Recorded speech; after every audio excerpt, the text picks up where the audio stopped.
to Allah.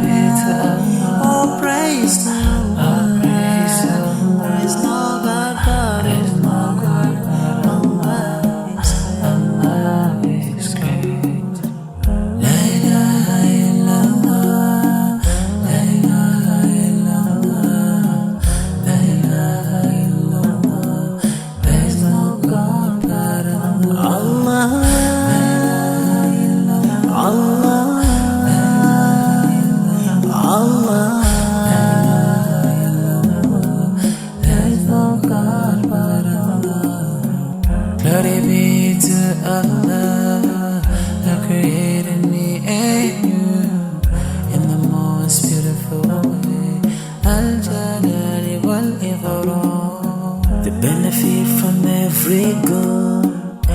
sustainer of the world, Ar-Rahman Ar-Rahim, Al-Malik Al-Quddus.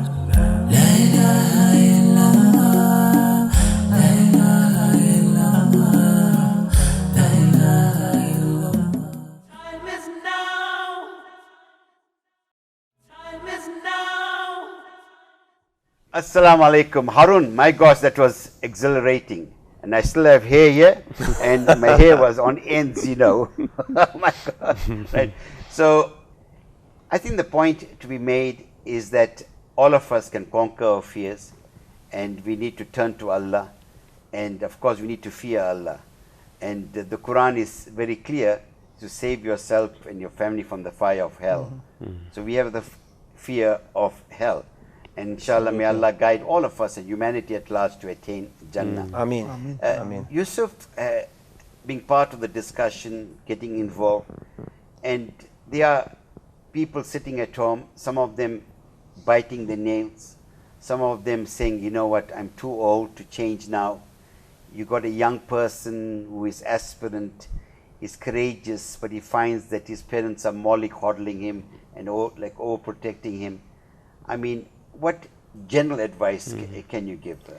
Yeah, what has come out very strongly for me, and I've actually just learned something that was blocking me for most of my life.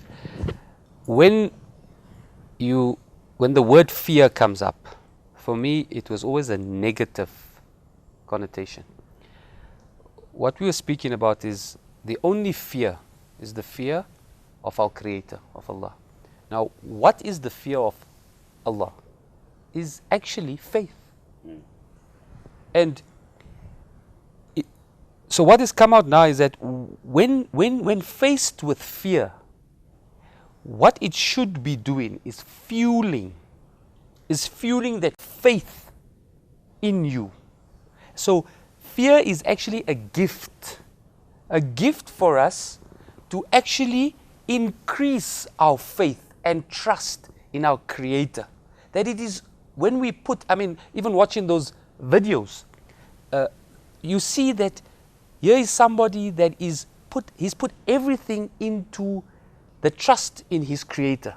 When you're with those animals and with the shark, you actually put in all your trust in our Creator. And so when you think about it, whatever those fears are, everyone's got so many different fears, right? Somebody could be going through a challenge right now, and that is permeates through a fear.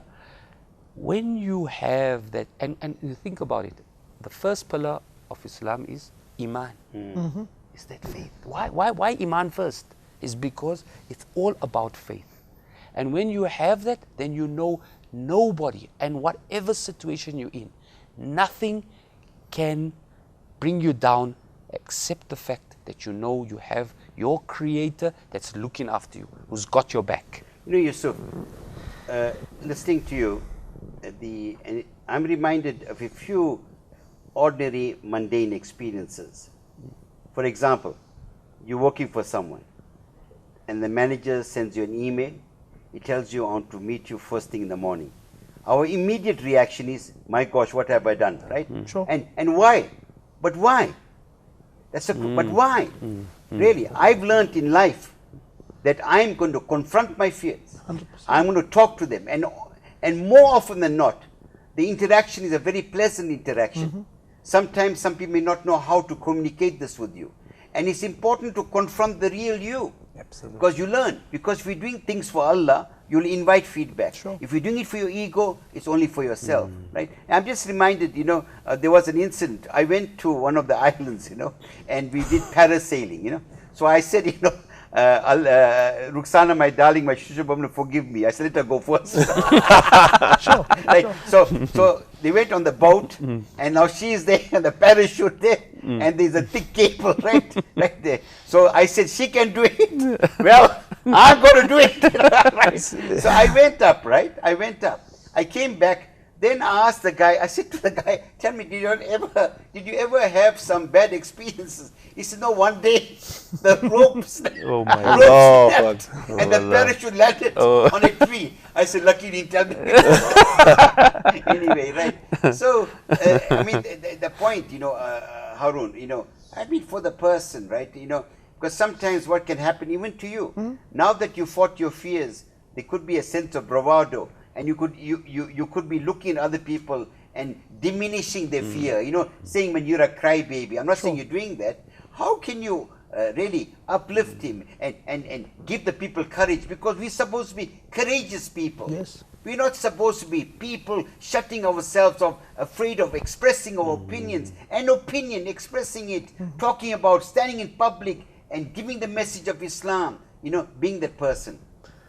It is relevant, perfect question for right now. And I was thinking how I'm going to come back from what Joe said. He spoke about Iman, belief. You spoke about the parasailing incident. I was like that before, putting everybody else first.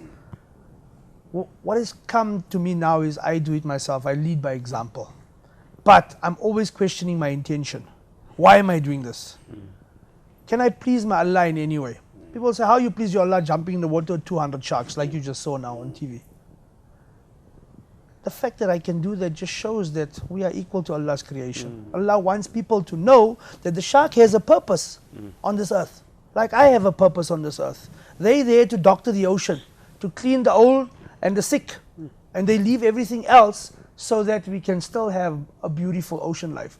We here to teach others about their fears, about life, how to live life. And hopefully there'll be a ripple effect so that life is better for everyone. So if I have that purpose and the shark has its purpose and all of us have a purpose, it must be beautiful together. That is why from what I showed you earlier on, jumping out of a plane, that is pure enjoyment. Allah never said go jump out of a plane. But it's a fear that I had and I wanted to conquer it. Today, I tell people that if you have a fear, because you asked me the question, how do you talk to people if they have fears? I believe if you can't go big, then you got to go home. Otherwise, if you can't conquer your fear, and the biggest of fears, don't jump off a second-story building. Go to 5,000 feet and jump. Because if you can do that, all the rest is easy. So this is how I motivate people to do it. Okay, from what Abdul, I want to connect what he said to you.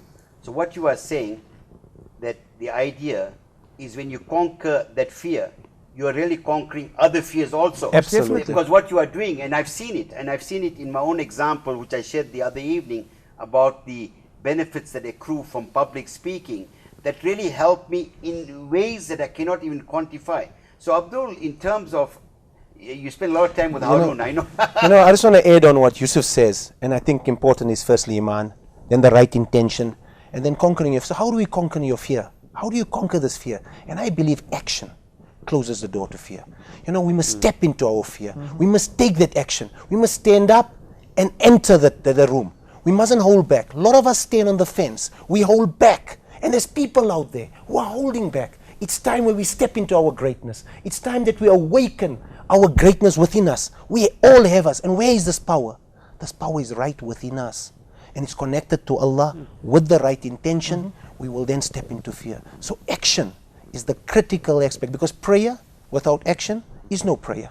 You can have how much iman, how much strength, but if you don't take that step of action, and like Idris says, you got to stand up and public speak. You got to stand up, and if you decide you want to do something great, we have the potential. What Harun can do, and when he inspires us, we can even do greater things. We got to trust ourselves. I believe, and the end of this is that our thoughts are not our limit. The sky is not our limit. We can go beyond. Is today the day where we are going to go beyond and break all fear barriers? My beloved brothers and sisters, something that is distressing sometimes, you get people say, what a marvelous program, such an inspirational program. But yet we're not moved by it in terms of what Abdul is saying in terms of action. You see, I don't want you, my beloved brothers and sisters, to have any regrets. Our Nabi Sallallahu Alaihi Wasallam reminded us to die before your death. we have only one life, a life that can be meaningful or meaningless, a life that can be sabotaged by fears or liberated by your faith. So you sitting there, you know your fears. The irony is, you may think it is unique. It is my fear. They don't understand. They're sitting there quite comfortably and very, very glib. There are others who overcame your fear. Your fear, yes, it is real to you. Your fear emanates perhaps from a childhood experience. It emanates from people might have bruised your ego, eroded your self-esteem, or from friends or teachers themselves who did not give you hope. But the bottom line for all of us is, when you surrender to Allah completely, with every soul, every fiber in your body, I can say for myself, alhamdulillah, if I did not confront my fear of public speaking, and today I've done workshops in 18 countries, my teachers themselves, many of them may not even believe that. And it is nothing. And I still feel I have far greater potential, far more things that I need to do. So confront yourself. Nobody can lead your life except you. Why are you a spectator? Many of us are spectators. So I have no doubt in my mind that you have been enriched by the panelists, and the time is now. That's our motto of Inspirate. The time is now, not tomorrow. Take a quantum leap in your mind. Plunge there. Go out there. Do it. Confront your fears. Remember this. You can do it. You will do it. You must do it, because you owe it to yourself. This is Idris Kamisa saying, Assalamu alaikum wa rahmatullahi wa barakatuh.